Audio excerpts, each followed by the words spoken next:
볼에 붙어 있는 게 되죠. 그 붙어 있는 음식을 그 충치균이 분해를 하면서 생기는 산 때문에 충치가 네. 생기는 것이죠. 그런 음식 요인이 있고 또 하나는 시간이 있습니다. 밥 먹자마자 3분 내에 빨리 닦아라 하는 것은 입안에 음식물 찌꺼기를 많이 남기지 말라. 그런 뜻이거든요. 최대한 오랫동안 최대한 빨리 없애줘라. 최소화시켜라. 예.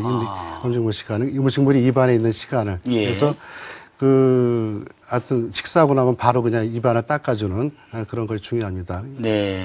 이렇게 지금 그 네 가지가 충치를 발생시키는 그 네 가지 요인인데 예. 그 중에서 충치가 특히 잘 생기는 부위가 있습니다. 어디입니까? 보통 치아 구조 보면 이렇게 홈이 파 있거나 이제 들어가 있는 부위들 예.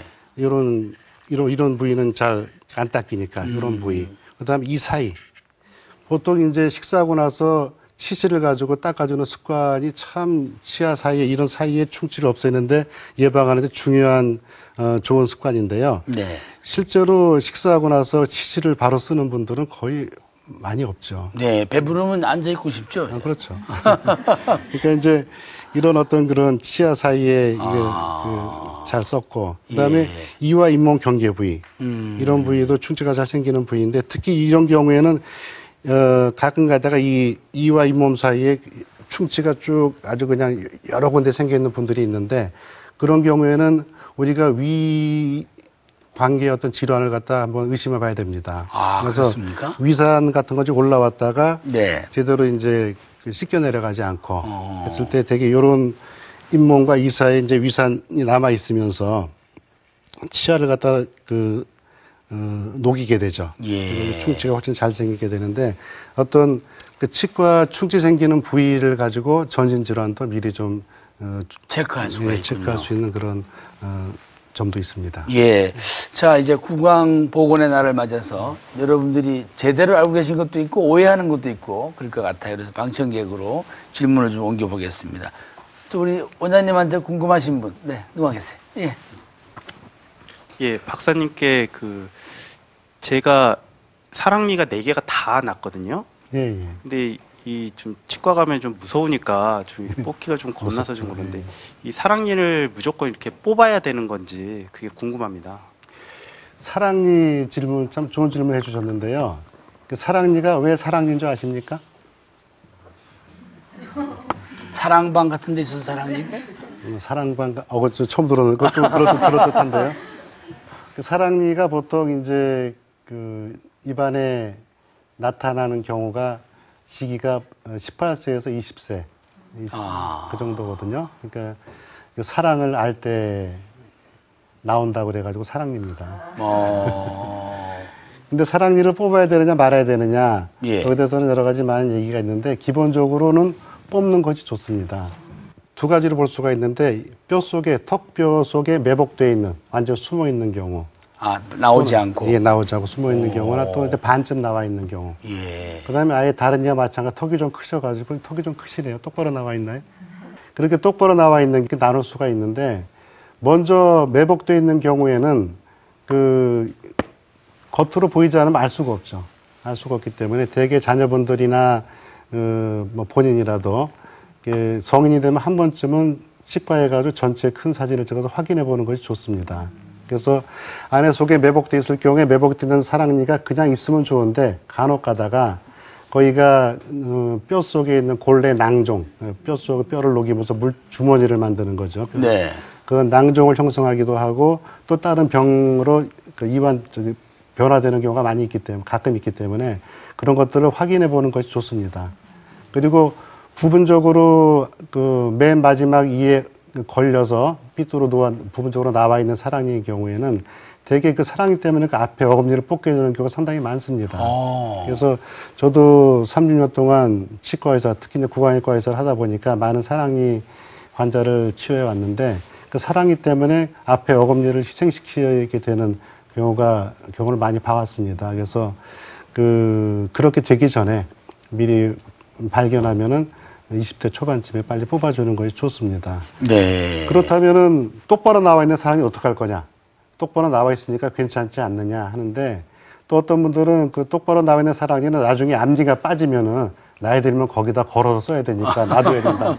그래서 그렇게 하는 분도 있는데 사실은 그 사랑니가 있음으로 똑바로 나와 있지만은 그 사랑니가 있음으로 인해서 맨 마지막에 두 번째 어금니에 중요한 그 두 번째 어금니의 뒷면 닦지 못하게 하는 그런 네. 위생이 나빠지게 하는 역할을 하기 때문에 기본적으로 없는 것이 좋습니다. 그래서 네. 저는 그 사랑니는 딴 특별한 문제가 없는 한 가급적 뽑는 것이 좋다고 좋겠다. 권해드리고 있습니다. 네.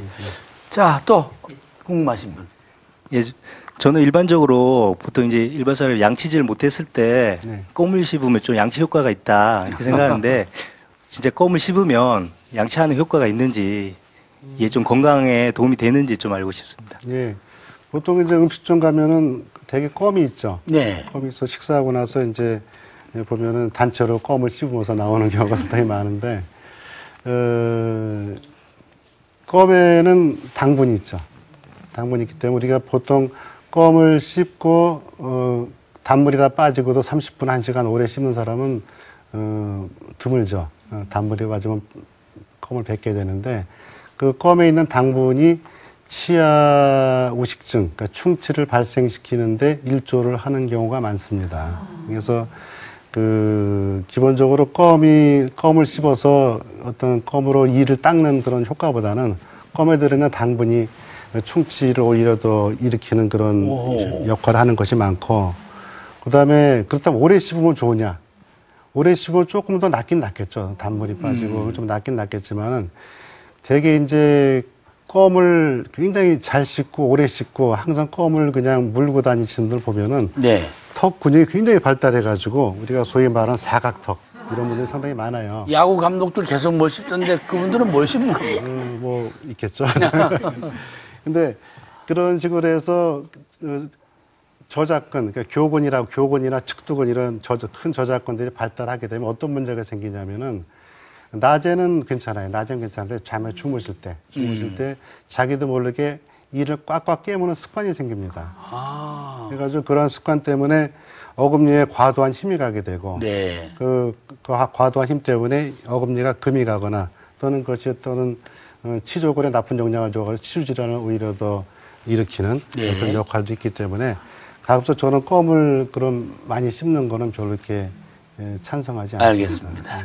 자, 또 누가 여쭤보실까? 예, 말씀하세요. 스케일링을 하게 되면은요, 제 느낌인지는 모르지만 치아 사이가 벌어지는 것 같습니다. 네. 네. 그래서 그런지 어떤 분들은 한 번 하게 되면 자꾸 하게 되니까 아예 안 하시겠다는 분도 계세요.